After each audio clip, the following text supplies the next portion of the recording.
السلام علیکم ورحمۃ اللہ وبرکاتہ۔ الحمد للہ الحمد للہ رب العالمین والصلاة والسلام علی سید المرسلین، اما بعد۔ تمام تعریفات کے لائق وہی وحدہ لا شریک لہ ہے، جس نے ہم تمام کو یہ ایک مقصد کے ساتھ پیدا کیا۔ دوستوں، نوجوانوں اور بزرگوں،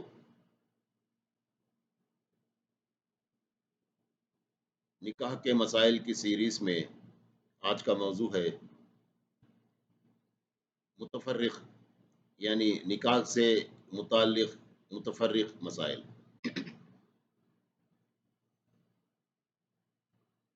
عمل قوم لوط کرنے یا کروانے والے دونوں کو قتل کرنے یا سنگسار کرنے کا حکم ہے۔ عبداللہ بن عباس رضی اللہ عنہما سے روایت ہے کہ رسول اللہ صلی اللہ علیہ وسلم نے فرمایا، اس شخص کو عمل قوم لوط میں مبتلا پاؤ، اسے اور عمل قوم لوط کرنے اور کروانے والے دونوں کو قتل کر دو۔ اسے ابن ماجہ نے روایت کیا ہے۔ اور ایک حدیث میں آتا ہے، ابو ہریرہ رضی اللہ عنہ نبی کریم صلی اللہ علیہ وسلم سے عمل قوم لوط میں مبتلا شخص کے بارے میں روایت کرتے ہیں کہ فاعل اور مفعول دونوں کو سنگسار کر دو، یعنی سب کو سنگسار کر دو۔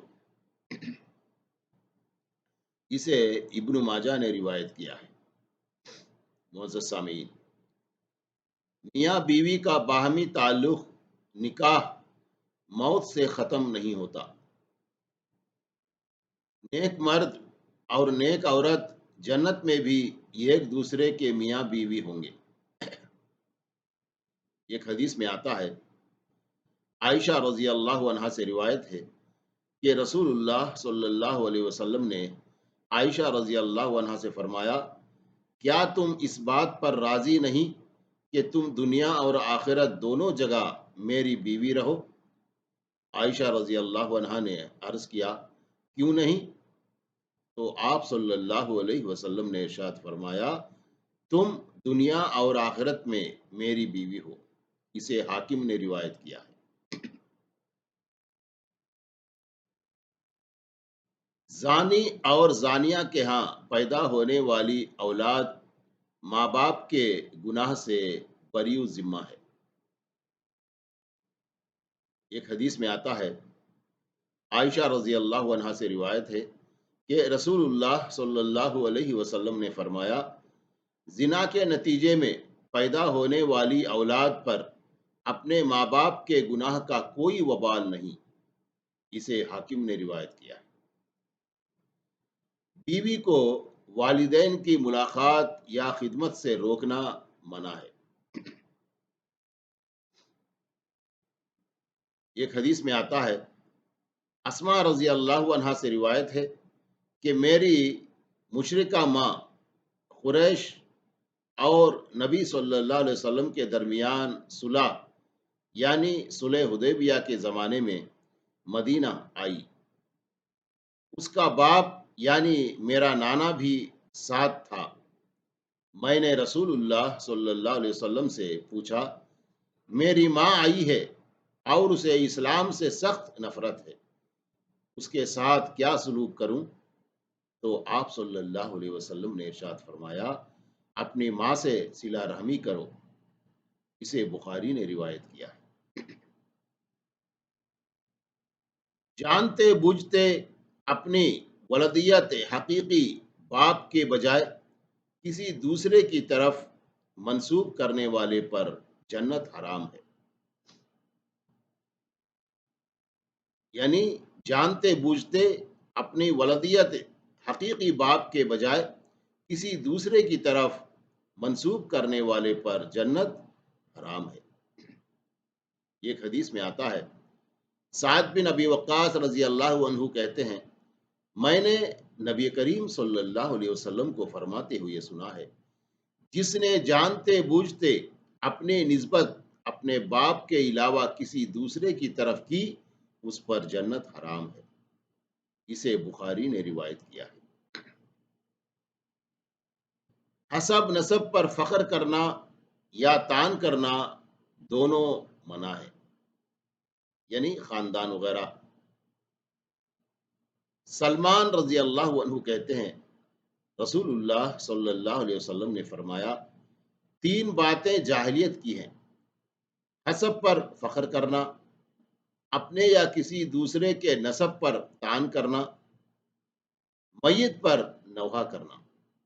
اسے طبرانی نے روایت کیا، یعنی اس میں تین چیزیں ہیں: حسب پر فخر کرنا اور نسب پر تان کرنا اور میت پر نوحہ کرنا۔ یہ تین چیزیں ہیں، یہ جاہلیت کی چیزیں ہیں۔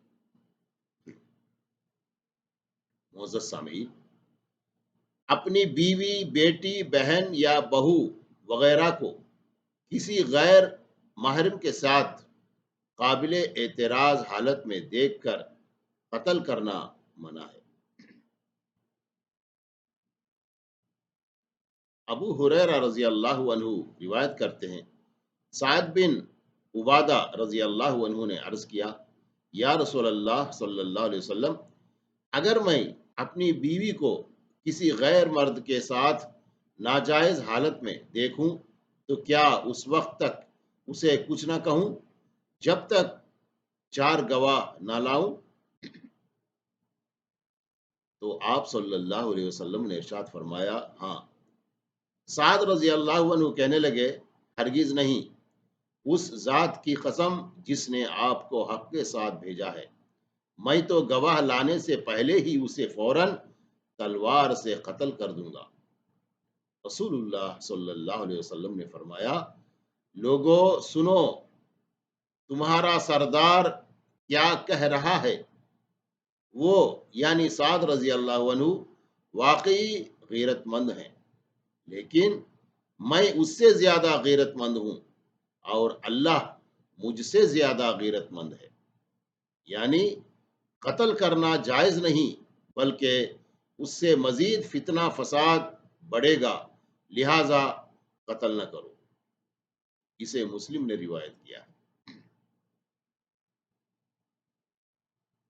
بیوی کے کردار پر بلا وجہ شک کرنا منع ہے۔ ایک حدیث میں آتا ہے، ابو ہریرہ رضی اللہ عنہ سے روایت ہے کہ ایک دیہاتی نبی کریم صلی اللہ علیہ وسلم کی خدمت میں حاضر ہوا اور عرض کیا، یا رسول اللہ صلی اللہ علیہ وسلم، میری بیوی نے کالے رنگ کا بچہ جنا ہے، جن سے میں نے انکار کر دیا ہے، یعنی جس سے میں نے انکار کر دیا ہے۔ نبی اکرم صلی اللہ علیہ وسلم نے اس دیہاتی سے دریافت کیا، کیا تمہارے پاس اونٹ ہیں؟ دیہاتی نے عرض کیا، ہاں۔ نبی کریم صلی اللہ علیہ وسلم نے دریافت کیا، ان کا رنگ کیا ہے؟ دیہاتی نے عرض کیا، سرخ۔ نبی کریم صلی اللہ علیہ وسلم نے دریافت کیا، کیا ان میں کوئی خاکستری بھی ہے؟ دیہاتی نے عرض کیا، ہاں۔ رسول اللہ صلی اللہ علیہ وسلم نے فرمایا، وہ کہاں سے آ گیا؟ دیہاتی نے عرض کیا، شاید اونٹ کی اوپر والی نسل میں سے کوئی اونٹ کالے رنگ والا ہو، یعنی تمہارا انکار درست نہیں ہے۔ اسے مسلم نے روایت کیا ہے۔ معزز سامعین، زنا کے نتیجے میں پیدا ہونے والا بچہ باپ کی وراثت میں پاتا، نہ باپ بچے کی وراثت پاتا۔ یعنی زنا کے نتیجے میں پیدا ہونے والا بچہ باپ کی وراثت نہیں پاتا، نہ باپ بچے کی وراثت پاتا۔ ایک حدیث میں آتا ہے، عمرو بن شعیب نے اپنے باپ سے اور وہ اپنے دادا رضی اللہ عنہ سے روایت کرتے ہیں، کہ رسول اللہ صلی اللہ علیہ وسلم نے فرمایا، جس نے لونڈی یا آزاد عورت سے زنا کیا اور اس سے بچہ پیدا ہوا تو یہ باپ اس بچے کا وارث نہ ہوگا، نہ ہی بچہ باپ کا وارث بنے گا۔ اسے ابو داود اور ابن ماجہ نے روایت کیا۔ معزز سامعین،